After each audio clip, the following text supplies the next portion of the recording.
Fórmula de compasso e armadura de clave. Você sabe o que são? Você sabe para que servem esses elementos encontrados nas nossas partituras? São coisas importantíssimas para você que quer ler partituras e é justamente o tópico aqui desse vídeo.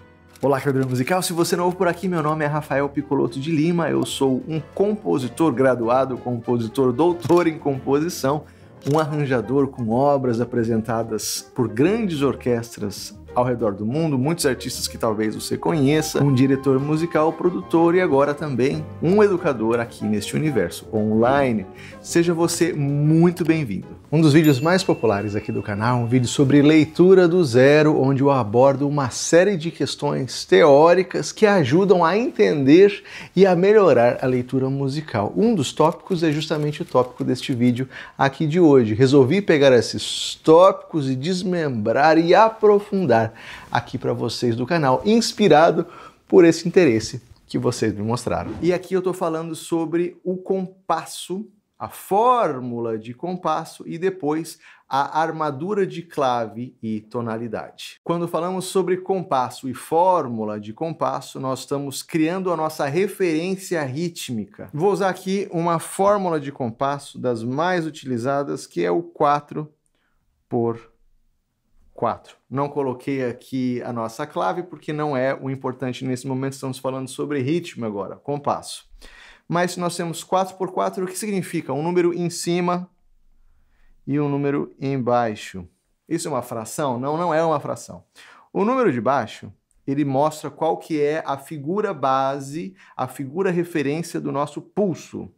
Existem algumas exceções para isso, mas não estou falando aqui delas.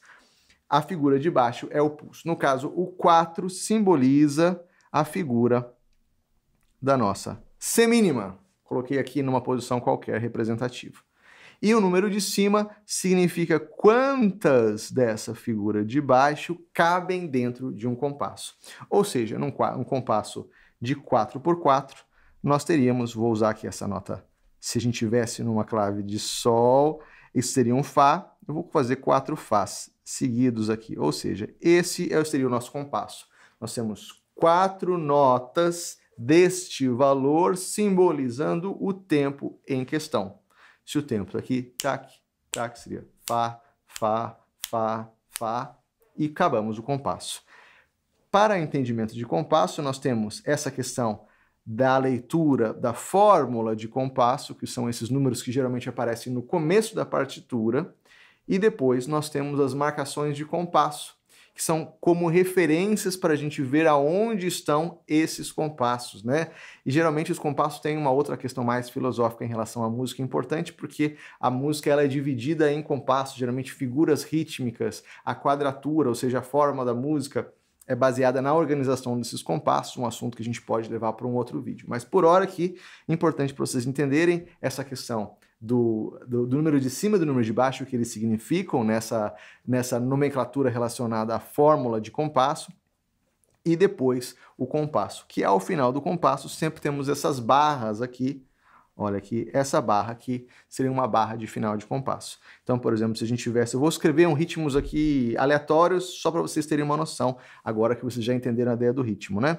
Então, se eu colocasse aqui outra barra de compasso, vou colocar aqui outra barra de compasso, outra barra de compasso. Nesse caso aqui, vou colocar, por exemplo, um outro ritmo aqui.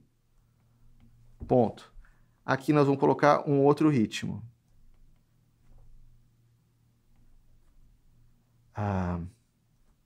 E aqui eu vou colocar, por fim, um outro ritmo.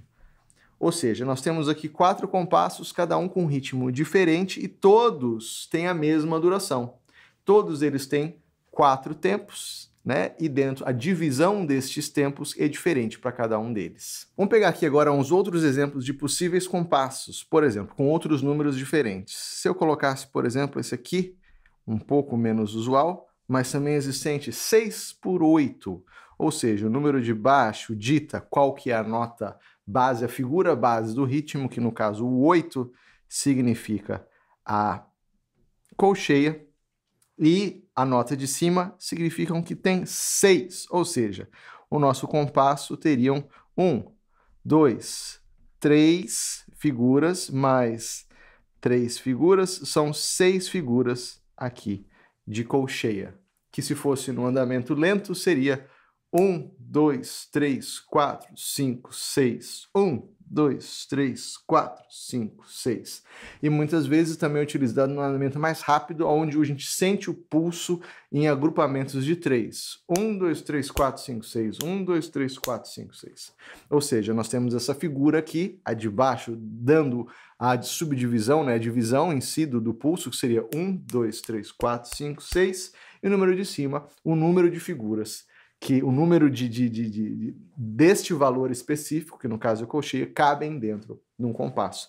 Vou fazer um outro aqui como exemplo, muito utilizado na música brasileira, o 2 por 4, ou seja, 2 notas destas aqui dentro de um compasso. E se eu fosse fazer um outro compasso aqui, com uma outra divisão, poderia ser, por exemplo, isto daqui, 1, 2, 3, 4, e mais isso, que se eu fosse ler essa partitura seria tá, tá, taca, taca, tá, tá, certo? Então aqui alguns exemplos de compassos. A gente entender que quando a gente define o compasso, geralmente está no começo da música e podem haver alterações ao longo da música, diferentes compassos na mesma música, diferentes fórmulas de compasso, mas a gente entende qual que é a nossa figura, a nossa base, a nossa estrutura temporal na música. Pode ser 2 por 4, 3 por 4, 6 por 8, inclusive outros tempos mais complexos, 7 por 8, 7 por 4, 11 por 16.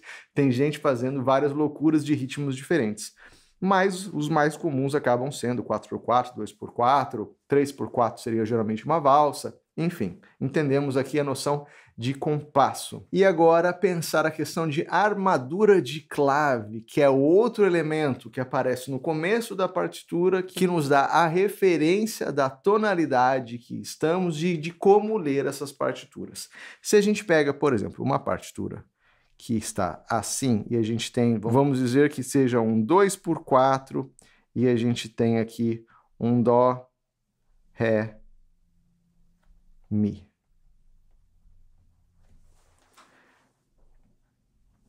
Esse Dó é um Dó, esse Ré é um Ré, esse Mi é um Mi. Estamos utilizando nosso compasso, tudo que nós entendemos, a clave como ponto de referência e tudo mais. Mas o que acontece, então, se a gente coloca aqui, logo no começo, um sustenido? Neste momento, criamos aqui uma armadura de clave. Estamos dizendo que toda vez que você ler essa nota referente à nota que está nessa linha aqui, que é um Fá, que pode ser nessa linha onde está escrita mesmo aqui em cima, ou poderia ser um Fá aqui abaixo, seria um Fá. Então, por exemplo, se a gente fosse continuar essa música aqui, que não é nem uma música, só um exercício, um exemplo para vocês, mas o próximo compasso fosse uma nota Fá, esse Fá ele não seria um Fá natural normal, ele seria alterado, ele teria virado um Fá sustenido. Ou seja, mesmo você não lendo na partitura, na nota em si, um Fá sustenido, a armadura está dizendo que você, toda vez que você ler um Fá, ele deve ser sustenido. E isso também dá um indicativo de tonalidade. Assunto para outro vídeo sobre teoria musical, sobre tonalidade, mas cada tonalidade tem sua armadura de clave, os números de bemóis ou sustenidos que definem a estrutura escalar daquela tonalidade. Então, neste caso aqui, poderia ser que essa música estivesse em Sol, mas aqui só de uma maneira ilustrativa. Então, eu quero dar alguns outros exemplos de armaduras de clave. Nós temos essa aqui que eu fiz para vocês, aqui, mas poderia ter uma outra com mais sustenidos. Ou eu poderia ter um outro exemplo, onde eu tenho bemóis.